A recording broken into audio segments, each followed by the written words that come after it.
अगर कोई middle class family का अगर कोई स्टार्टअप्स करना चाहे तो क्या वो कर सकता है, क्योंकि उसमें पैसे भी बहुत ज़्यादा मैटर करते हैं। 100% कर सकता है, क्यों नहीं कर। दोस्तों आपने देखा होगा कि हमारे चैनल पर बहुत ज़्यादा गेस्ट आईटी फील्ड के अंदर से ही आते हैं, लेकिन आज जो गेस्ट हमारे चैनल पर अवेलेबल है उनका नाम है देवांश लखानी, जो कि एक सीए है और साथ में एंजल इन्वेस्टर है स्टार्टअप्स के अंदर।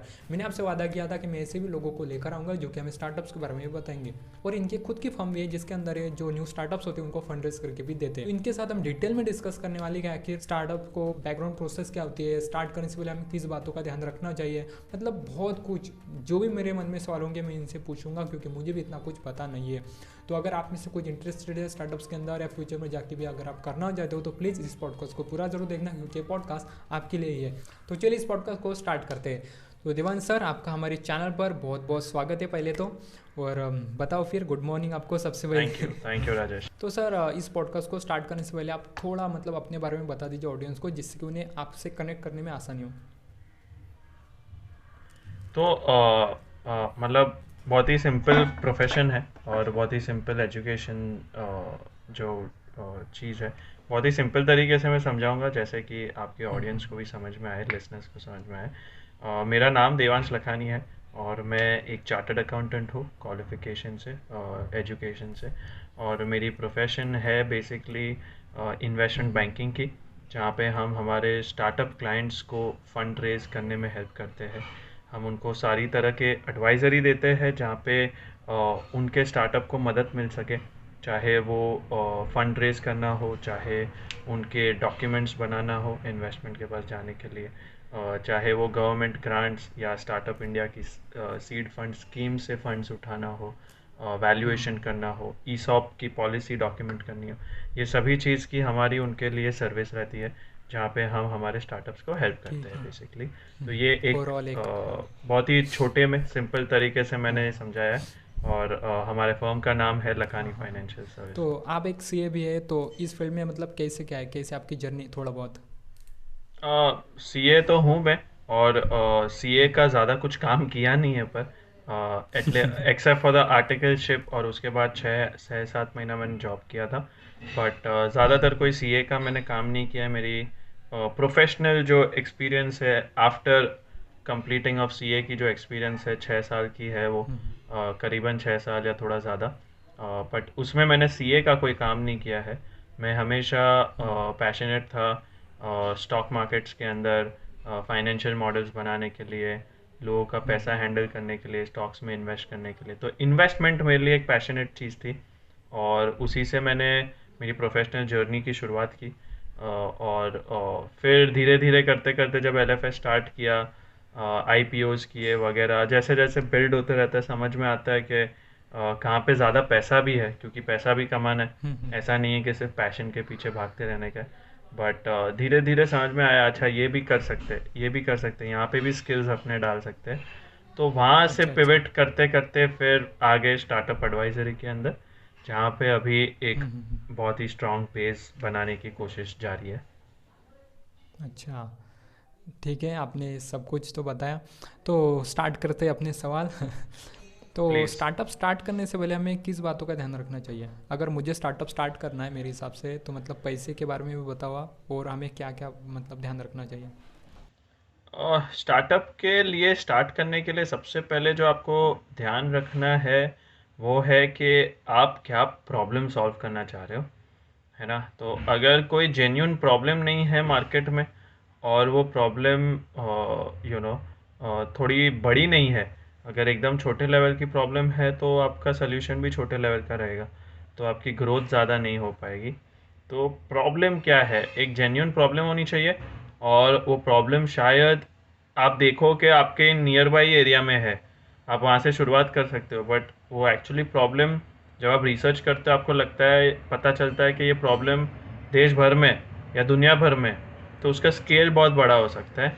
तो ये दो चीज़ को ध्यान रखना है कि प्रॉब्लम जेन्यून होनी चाहिए। आजकल क्या हो रहा है कि काफ़ी फाउंडर्स मी टू हो जाते हैं कि मुझे भी ये करना है, क्योंकि कोई चीज़, कोई बंदा ये कर रहा है तो मुझे भी ये करना है। तो एक मी टू वाला चीज़ आ जा रहा है फैक्टर, जहाँ पे जेन्यूननेस ऑफ द प्रॉब्लम थोड़ा डाइवर्ट हो जाता है टू द फैक्ट दैट मैं लेफ्ट आउट क्यों हो जाऊँ, राइट। तो वो वाला एक चीज़ आ रहा है कि फोमो आ जाता है, फियर ऑफ मिसिंग आउट। तो ये चीज़ नहीं आना चाहिए। अगर प्रॉब्लम जेन्यून है, आपकी आपकी सोच और इंटेंट जेन्यून है उसको सॉल्व करने की, तो आप डेफिनेटली उसको स्टार्ट कर सकते हो। तो ये दो चीज़ को रखना है, जेन्यूननेस ऑफ प्रॉब्लम और scope of the market basically. हाँ, मतलब स्कोप बहुत बड़ा होना चाहिए। हाँ हाँ, बड़ा होना चाहिए। और हाँ, आपकी एक मतलब फर्म है जिसके अंदर आप स्टार्टअप्स को फंड रेज करके देते हैं, तो जब आप उसको मतलब फंडिंग के लिए आप मतलब उसको लेते हैं, तो किस बातों का ध्यान रखते हो उस मतलब स्टार्टअप्स के बारे में? स्टार्टअप्स के बारे में हम दो चीज़ ज़्यादा देखते हैं। एक तो थोड़ा हम्म। ट्रैक्शन होना चाहिए, और मतलब जहाँ पे कुछ रेवेन्यू हो, यूज़र बेस हो, ट्रैक्शन हो। और दूसरा होना चाहिए हम्म। बेसिकली टेक्नोलॉजी वाला स्टार्टअप। तो हम्म। हम्म। उनके पास अगर कोई टेक्नोलॉजी होती है, टेक एनेबल्ड या टेक ड्रिवन स्टार्टअप रहता है, तो वहाँ पे थोड़ा अच्छा हम्म। फ़र्क पड़ जाता है जब इन्वेस्टर को पिच करते हैं बेसिकली। तो आपको क्या लगता है अभी अगर हमने स्टार्टअप स्टार्ट किया तो क्या क्या मतलब चैलेंजेस आएंगे हमें, मतलब जो भी न्यू लोग स्टार्ट करेंगे स्टार्टअप्स को? हाँ, तो सबसे बड़ी चैलेंज जो मुझे लगती है, जो मुझे लगता है इज़ दैट आप कंपनी में जो लोग लाते हो, वो सबसे बड़ा हम्म। चैलेंज रहता है कि आप हायरिंग कैसे कर रहे हो। ओके, और जो बहुत बहुत ही एक बड़ी प्रॉब्लम है, बड़ी चैलेंज है। आज हम भी वो फेस करते हैं एज अ फर्म जो स्टार्टअप्स को हेल्प कर रहे हैं। और हमने देखा है कि हमारे क्लाइंट्स जो स्टार्टअप्स है जिनकी फंड रेजिंग हम कर रहे हैं, वो भी ये चीज़ हम्म। फेस कर रहे हैं। तो मुझे जो लगता है सबसे बड़ा चैलेंज वो है कि आप अच्छे लोगों को साथ कैसे जुड़ सकते हो, हायरिंग कैसे कर सकते हो, क्योंकि at the end of the day business कुछ नहीं है, बिजनेस लोग है। अगर आपके पास सही लोग एक होंगे। टीम टीम आपकी टीम। हाँ, टीम टीम हो गए, जो लोग फंड रेज कर रहे थे उनके लिए इन्वेस्टर्स हो गए, हम्म। वेंडर्स हो गए। तो ये सब at the end of the day कोई मशीन नहीं है, कोई उसमें रोबो नहीं आता, हम्म। टेक्नोलॉजी नहीं आती, जो है वो है टीम। तो अगर आपके पास टीम अच्छी है, और टीम अगर आपके पास लोग अच्छे हैं, तो आई थिंक आपका स्टार्टअप अच्छे तरह से ग्रो कर सकता है। तो ये rocket Singh salesman of the year एक मूवी आई थी, तो उसमें रणबीर कपूर ये डायलॉग बोलते हैं, बिजनेस कुछ नहीं है, बिजनेस लोग है। बाकी तो अच्छा अच्छा। सब कुछ बाद में आता है, पर बिजनेस लोग है। तो मेरे हिसाब से वो बहुत ही सही है, और डायलॉग के business is nothing but people. तो इसके रिलेटेड मैं आपको एक सवाल पूछता हूँ कि आपने बताया कि मतलब बिजनेस मतलब लो की है, तो किसी भी स्टार्टअप को स्टार्ट मतलब फेल होने में या सक्सेसफुल होने में वो मतलब टीम का बहुत ज़्यादा इंपॉर्टेंट रोल होता है किसी भी स्टार्टअप्स के अंदर। हाँ हाँ, बहुत बहुत बड़ा रोल होता है। क्योंकि हम्म। अगर आपको गलत टीम मिल जाती है, या गलत को फाउंडर, गलत जूनियर सीनियर टीम, कोई भी, हम्म। अगर लोग गलत जुड़ना चालू हो जाते हैं, तो वो ऑटोमेटिकली डाउनवर्ड डायरेक्शन में जाना चालू हो जाती है। हम्म। जहाँ पे शायद अगर लोग आपकी बात ना माने, अगर लोगों के पास स्किल सेट्स नहीं है जो आपके कंपनी को ग्रो करने में हेल्प करता है, यू नो अगर आप सही तरीके से इन्वेस्ट नहीं करेंगे टीम में, तो वो टीम बहुत ज़्यादा इनएफिशिएंट होगी। और अगर इनएफिशिएंट टीम के साथ आप करोगे काम, हम्म। तो क्लाइंट सेटिस्फाई नहीं होंगे, रिव्यूज़ अच्छे नहीं आएंगे, काम ही अच्छे तरह से नहीं होगा। हाँ, वो तो है। तो इट इज़ बाउंड के वो बिजनेस में फेलियर के चांसेस बढ़ जाएंगे, या स्लो ग्रो होगा, बहुत ही ज़्यादा स्लो ग्रो होगा। जो शायद फास्ट ग्रो हो सकता था, वो बहुत ज़्यादा स्लो तरीके से ग्रो होगा। हम्म। तो ये सब थोड़े कॉन्स आ जाते हैं अगर आपके पास टीम अच्छी ना हो तो।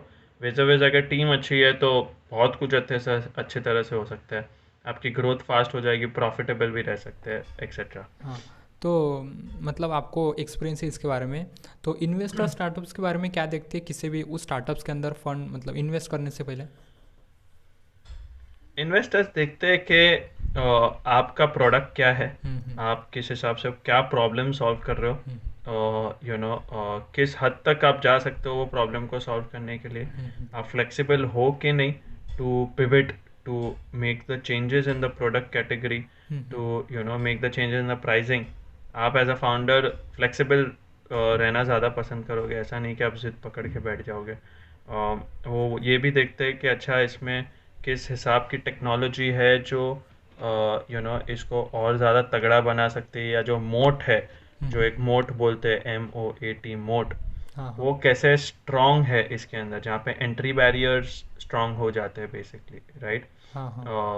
वो ये सब चीज़ देखते हैं फॉर अ स्टार्टअप टू, अरे for to analyse a startup के अच्छा ये इन्वेस्टेबल है कि नहीं है। फिर टीम तो देखते ही है कि टीम में कौन कौन है, वो फाउंडर में दम है कि नहीं है, वो कर लेगा कि नहीं कर लेगा।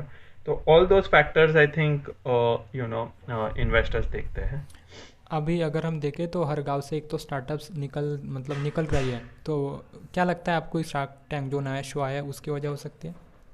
शार्क टैंक एक शार्क टैंक इंडिया स्पेसिफिकली एक बहुत ही बड़ा रेवोल्यूशनरी शो है। हाँ जो हाँ। पहला सीज़न आया था, मैं ऐसा कहूँगा।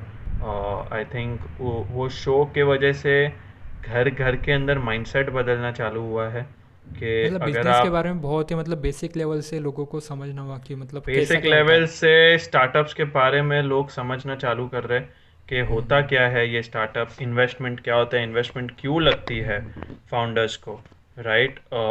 किस हिसाब से वो लोग ग्रो कर रहे हैं, छोटे से छोटे हम्म। बिजनेस, बेसिक से बेसिक बिजनेस करोड़ों में रेवेन्यू कर रहे हैं, सेल्स कर रहे हैं, तो वो कैसे कर हम्म। रहे हैं। मेहनत तो लगी रही है, बट वो एक इंस्पिरेशन बन जाती है किसी और के लिए जब वो टेलीवाइज्ड एपिसोड हम्म। आता है।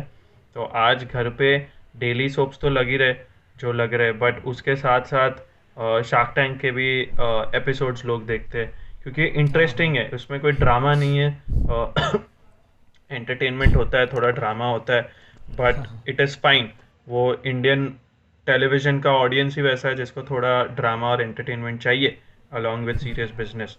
तो यहाँ पे ड्रामा होता है, थोड़ा एंटरटेनमेंट होता है, हंसी मजाक होता है, but at the same time business की बात है। तो समझ में आता है कि अच्छा पैसा कहाँ पे जा रहा है, कैसे ये लोग इन्वेस्ट कर रहे हैं, राइट, और माइंडसेट वो क्या होता हाँ, है। और वो भी मतलब बिजनेस के बारे में बहुत कुछ बताते हो, मतलब अगर मैं उन्हें कोई आइडिया बताऊँ तो मतलब बता दे कि ये मतलब ग्रो होगा या नहीं होगा, किस बात पर हमें ध्यान हाँ, देना वो चाहिए। सब अपना पर्सपेक्टिव एक शेयर करते हैं जो बहुत हम्म। इंपॉर्टेंट है for a founder to understand the various perspective. तो आपने मतलब 10+ स्टार्टअप्स को फंड रेज करके दिया है अभी तक, तो इन सब में कोई ऐसी इंपॉर्टेंट या कॉमन बात थी जिसकी वजह से इन्हें फंड मतलब आसानी हुई फंड मिलने में? आई थिंक कॉमन बात थी कि ये लोग सब टेक्नोलॉजी में थे और ट्रैक्शन था, इनका रेवेन्यू था। बाकी तो क्योंकि इसके अंदर आई थिंक कोई ऐसा कॉमन पर्ल से मैं ऐसा पिन पॉइंट करके नहीं बता सकता, बट हाँ हाँ। जो जिस हिसाब से हम हमारे फिल्टर्स रखते हैं कि ट्रैक्शन होना चाहिए, टेक्नोलॉजी होना चाहिए, तो ये दो फिल्टर्स काफ़ी स्ट्रांगली मीट हो रहे थे। इसलिए हमने शायद से सही इन्वेस्टर को दिखाया, बहुत मेहनत करके, बहुत टू एंड फ्रो करके वो सही इन्वेस्टर तक पहुंचा और फिर जाके फंडिंग हो पाई बेसिकली। तो हाँ हाँ। एज सच कोई कॉमन थिंग नहीं था। हर फाउंडर जुनूनी था बेसिकली, अपने प्रोडक्ट को लेके, अपने प्रॉब्लम सॉल्विंग को लेके। तो वे वो एक कॉमन चीज़ रह सकता है because they all were very passionate about what they are doing and एक जेन्युइन प्रॉब्लम को सॉल्व करना चाहते थे। तो वो हाँ एक हाँ। मैं कह सकता हूँ एक कॉमन चीज़ हो सकता है बेसिकली, क्योंकि सब ठीक है अलग ठीक। इन्वेस्टर ने इन्वेस्ट किया है, अलग स्टार्टअप्स में, अलग सेक्टर के स्टार्टअप्स थे, फाउंडर्स हम्म। अलग है। तो अभी वो सब इन्वेस्टर का एक अलग पर्सपेक्टिव रहता है, वो लोग ने क्यों पैसा डाला। ये तो मैं मेरा पर्सपेक्टिव बता रहा हूँ कि बट उन्होंने क्यों पैसा डाला वो मुझे भी उनका। जेन्युइनली नहीं पता। हाँ हाँ। उन्होंने ग्रोथ वो अपॉर्चुनिटी उनका। देखी होगी, एक हाँ हाँ। पैसा बनाने का अपॉर्चुनिटी देखा होगा। तो बहुत कुछ हो सकता है उनके पर्सपेक्टिव से, क्योंकि उनके अलग हाँ हाँ हाँ। इन्वेस्टर्स ने अलग रीजन के लिए डाला होगा। तो वो इवन हाँ वो आई एम तो है। नॉट श्योर, बट ये मेरा पर्सपेक्टिव है कि क्यों, शायद क्या कॉमन चीज़ हो सकता है। हाँ, आपने अपने हिसाब से बताया। तो मेरा जो नेक्स्ट सवाल है वो है स्टार्टअप्स के बारे में। तो आपको क्या लगता है फ्यूचर में किस तरीके के स्टार्टअप मतलब ज़्यादा ग्रो होंगे? देखो, ग्रोथ के लिए बहुत इम्पोर्टेंट है कि आप वापस बेसिक्स पे ही आना पड़ता है ये सब सवाल के लिए, कि हम्म। आपके प्रोडक्ट में दम होना चाहिए। जो आप प्रॉब्लम सॉल्व कर रहे हो, हम्म। वो अगर जेन्युइन प्रॉब्लम है तो आपका एक जेन्युइन सोल्यूशन निकलेगा आपके प्रोडक्ट के द्वारा। ओके, हम्म। आप उसके लिए बराबर प्रोडक्ट बनाओगे। अभी यहाँ पे क्या हो जाता है कि कभी कभी ऐसा होता है कि हमारा टाइमिंग गलत हो सकता है। ओके, तो हम्म। एक तो आपके पास प्रोडक्ट सही होना चाहिए to solve that genuine problem, hmm. और दूसरा होता है कि आप सही टाइमिंग पे बैठ गए। ओके, कि से फॉर एग्जांपल ये मतलब ज़रूरी नहीं है कि टेक से रिलेटेड ही मतलब स्टार्टअप होना चाहिए, किसी भी फील्ड किसी का भी चलेगा, होना बस चाहिए। एक ऑफ प्रॉब्लम होनी चाहिए। कोर्स टेक्नोलॉजी होता है तो ग्रो और स्केल करने में थोड़ी हाँ हाँ एफिशिएंसी हाँ। इंप्रूव हो जाती है। आसानी होती है। आसानी तो नहीं होती, बट एफिशिएंसी इंप्रूव हो जाती है, तो आपका सारा ग्रोथ थोड़ा फास्ट हो जाएगा। Okay, but at the same time ये दो फैक्टर बहुत इंपॉर्टेंट है कि आपकी प्रॉब्लम आप जेन्यून है, इसलिए आपका जो सोल्यूशन बना है, जो प्रोडक्ट बना है, वो बहुत ही जेन्यून एक प्रोडक्ट बना है। ओके, और वो प्रोडक्ट ऐसा है जो मासेस को, जो कंज्यूमर्स को एक अच्छे तरह से उसका प्रॉब्लम सॉल्व करके देगी एट अ रीजनेबल प्राइस, या जो भी उसका वैल्यू, जो प्राइस का जो वैल्यू है, मतलब जो प्रोडक्ट का जो वैल्यू है वो प्राइस पे उसको अच्छे तरह से प्रोडक्ट मिल रहा है। वो नंबर वन है। नंबर टू है, अगर आपका टाइमिंग हाँ सही हाँ। तरीके से बैठ गया। अगर हम एग्जाम्पल बोलते हैं, आप मेटावर्स या किसी का अगर टाइमिंग पकड़ लो, ये मेटावर्स हम्म। या वेब 3.0 बहुत नया कॉन्सेप्ट नहीं है। ये 7-8 साल जी। से 10 साल से चल रहा है। अगर आप बिटकॉइन पकड़ लो, 2008 2000 आई थिंक 2012-13 में उसकी माइनिंग हुई थी, या 11-12 में हुई थी। ओके, जब पहली दफ़ा बिटकॉइन का नाम सुना गया था या बिटकॉइन का स्टार्ट हुआ था, ब्लॉकचेन टेक्नोलॉजी ही यूज़ किया गया था बिटकॉइन को माइन करने के लिए, बिटकॉइन के इस्तेमाल करने के लिए। तो ये टेक्नोलॉजी पुराना नहीं है।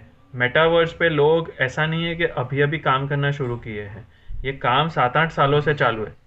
ओके, बट वहाँ पे क्यों हाँ किसी को बट सक्सेस नहीं मिला? क्योंकि वो टाइमिंग सही नहीं था। वो तब ऑडियंस उतनी मेच्योर नहीं थी कि मेटावर्स को ले सकती थी इन देयर पॉजिटिव स्पिरिट, हाँ हाँ हाँ। जो अभी हो रही है, जो अभी धीरे धीरे मुझे भी डेवलप यही हो। लगता है कि मेटावर्स आगे जाकर बहुत ज़्यादा ग्रो हो सकता है। हाँ, वो आगे जाके हो सकता है, पर अभी एक्सेप्टेंस लेवल आना चालू हुआ है। जिन्होंने आठ हाँ हाँ साल हाँ। पहले स्टार्ट किया था, वो तो 8 साल उसके लिए बहुत बड़ा वेस्टिंग पीरियड था। वो मतलब देख रहा था, वो 8 साल के लिए तो मतलब ऐसा था कि दे वर स्टिल सीइंग कि इसका फ्यूचर है कि नहीं है। वो लोग खुद डाउट में थे। पर अभी जाके थोड़ा नहीं अभी फ्रुक्टिफाई हाँ हो रहा है कि ओके, मेटावर्स इज हाँ। समथिंग, वेब 3.0 इज समथिंग जो शायद अच्छे तरह से इसका मतलब आगे जाके इसका यूज केस बहुत अच्छा होगा, पॉजिटिव होगा। जो फेसबुक के ओनर है, व्हाट्सएप के, इन्होंने तो मतलब अपनी खुद के कंपनी का नाम ही रख दिया मेटा, हाँ क्योंकि हाँ, उन्हें उसके अंदर जाना है आगे। पर उन्होंने उन्होंने भी अभी बहुत सारा इन्वेस्टमेंट करके रखा है, पर उसका रिजल्ट बहुत अगले बहुत एक दो ज़्यादा साल करके तक रखा है। नहीं आएगा। इसलिए वो लोग प्रॉफिट, नहीं। मतलब लॉस में वो चल रहा है, वो इन्वेस्टमेंट जो वो लोग मेटावर्स टेक्नोलॉजी में कर रहे हैं। हाँ हाँ क्योंकि हैवी हाँ। इन्वेस्टमेंट कर रहा है, पर रिजल्ट आएगा कि नहीं, वो धीरे धीरे ही पता चलेगा। और अभी मतलब 5G पे आया है इंडिया में, मतलब बहुत जगह जगह तो पहले ही आया था, लेकिन हाँ 5G हाँ की वजह से भी मेटावर्स को एक बूस्ट ज़रूर मिलेगा। हाँ, और एनएफटीज भी अगर आप पकड़ लो, चलो मेटावर्स तो एक टेक्नोलॉजी है, ब्लॉकचेन भी एक टेक्नोलॉजी है, एनएफटी एक प्रॉपर प्रोडक्ट है। ओके, जो ब्लॉकचेन टेक्नोलॉजी पे ही रन होता है।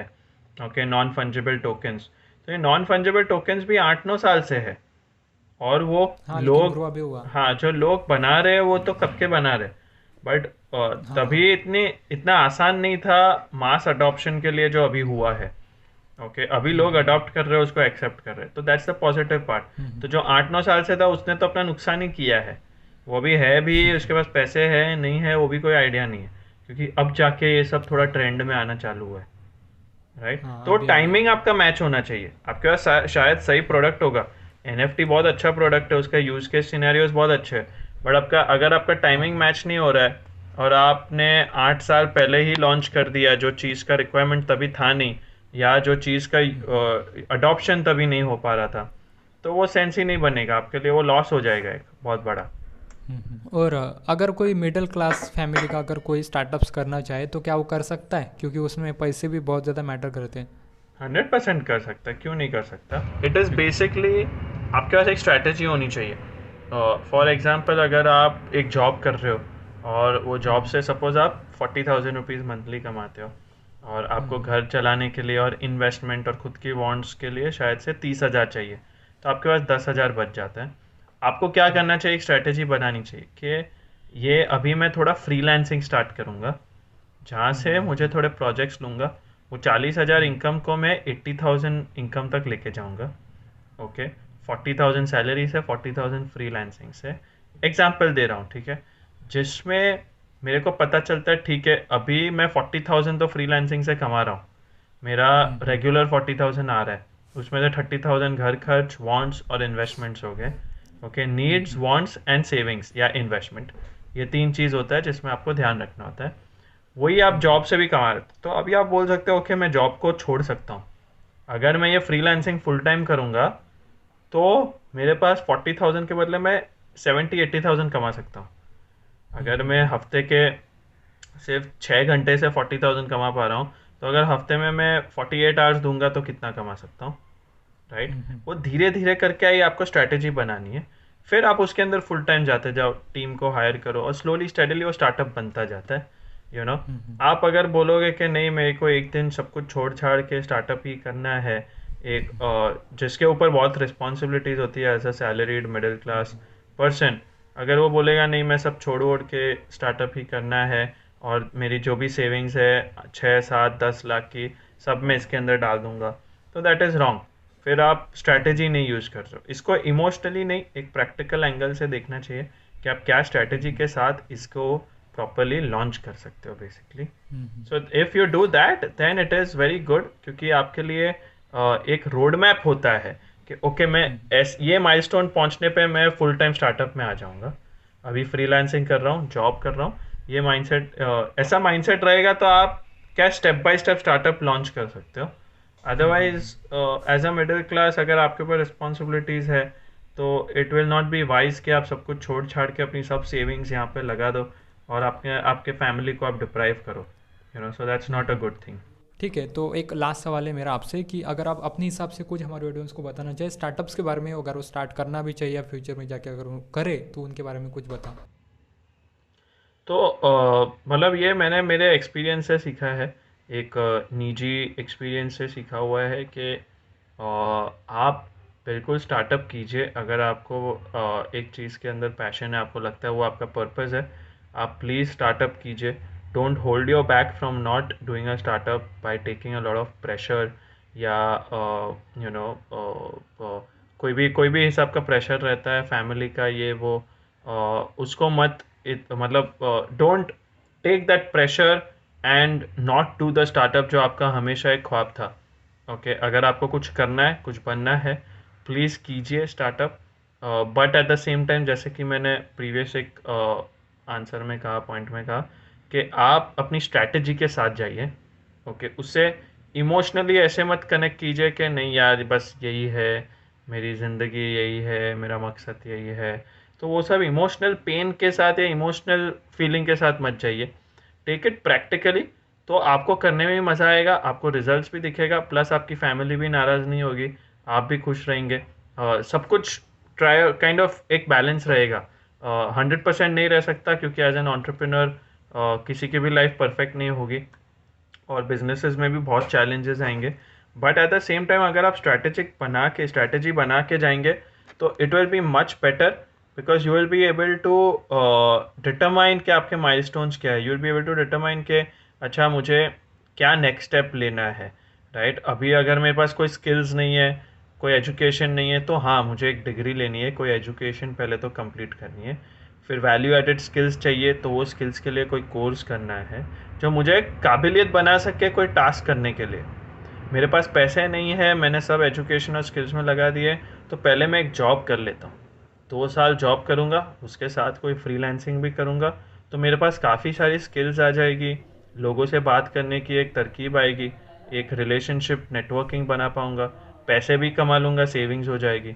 और जब मेरे पास इतना मंथली इनकम फ्रीलांसिंग से चालू हो जाता है, फिर मैं मेरी जॉब छोड़ के वो फ्रीलांसिंग को फुल टाइम बना के उसी को मेरा स्टार्टअप बनाऊंगा। तो अगर आप ढंग हाँ। से स्ट्रैटेजी करोगे ना एज अ यंगस्टर, 20 साल 19 साल 21 22 साल वाले लोग जो होते हैं, ये खास तौर कर उनके लिए ये मैं बता रहा हूँ, अगर आप स्ट्रैटेजी के साथ करोगे तो बहुत अच्छी तरह से आपका 3 साढ़े 3 4 साल में स्टार्टअप एक लॉन्च कर सकते हो। कोई घाई नहीं है तो उसको लॉन्च करने की, हाँ हाँ बेसिकली घाई नहीं रखनी है। हाँ, ठीक है, एक मेरा मतलब खुद का सवाल है आपसे। अगर मुझे स्टार्टअप स्टार्ट करना है तो मुझे उस स्टार्टअप को स्टार्ट करने से पहले मतलब किस स्किल पर ज़्यादा ध्यान देना चाहिए? मेरे अंदर मतलब कुछ तो स्किल होनी चाहिए स्टार्टअप को स्टार्ट करने से पहले। सी एज एन एंटरप्रेन्योर आपके पास जो आपका मेन स्किल होता है वो सेल्स रहता है, तो आपको बेचना आना चाहिए। ओके तो वो सबसे बड़ा स्किल रहता है।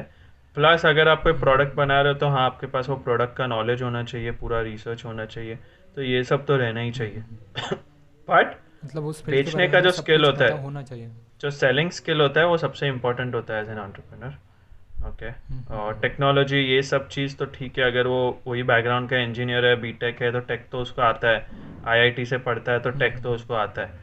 ओके बट हाँ जो हाँ हाँ। मेन स्किल चाहिए, जो सॉफ्ट स्किल जिसके बारे में लोग बात नहीं करते, वो है सेल्स, सेलिंग स्किल्स। क्योंकि एंटरप्रेन्योर कम्युनिकेशन स्किल भी मैटर करती है बिजनेस में। सबसे बड़ा और सबसे पहला सेल्समैन उसके कंपनी का वो खुद फाउंडर ही रहता है। अगर वो प्रोडक्ट को बेच नहीं हाँ हाँ। पाएगा तो कोई नहीं बेच पाएगा। हम्म। हाँ, कम्युनिकेशन स्किल भी मैटर करते हैं ना। हाँ, कम्युनिकेशन स्किल्स वही सब सेलिंग का एक पार्ट हाँ होता हाँ। है। ठीक है। तो सर आपने हमें बहुत कुछ बताया स्टार्टअप्स के बारे में जो मुझे भी नहीं पता था। तो आपने हमें टाइम दिया उसके लिए आपको बहुत बहुत थैंक यू सो मच हमारे मतलब शो पर आने के लिए। अगर अगर और कभी आप आना चाहें तो आप बिंदास आ सकते हो हमारे शो पर। तो थैंक यू सो मच। और एक इम्पॉर्टेंट बात, अगर आपको भी सर से अगर कांटेक्ट करना है, अगर किसी भी चीज़ के बारे में अगर पूछना है, तो मैं इनके सारे लिंक्स डिस्क्रिप्शन में दे दूंगा। आप उनसे जाकर डायरेक्टली कांटेक्ट कर सकते हो और किसी भी बात के बारे चीज़ के बारे में पूछ सकते हो। तो thank you so much for watching this video. मिलता हूँ नेक्स्ट पॉडकास्ट में बहुत जल्द। तो thank you so much sir हमारे शो पर आने के लिए। तो चलिए इस पॉडकास्ट को यहाँ पर थैंक यू, ख़त्म करते थैंक हैं। You, thanks a lot guys, thank thank you Rajesh, thank you. Thank you.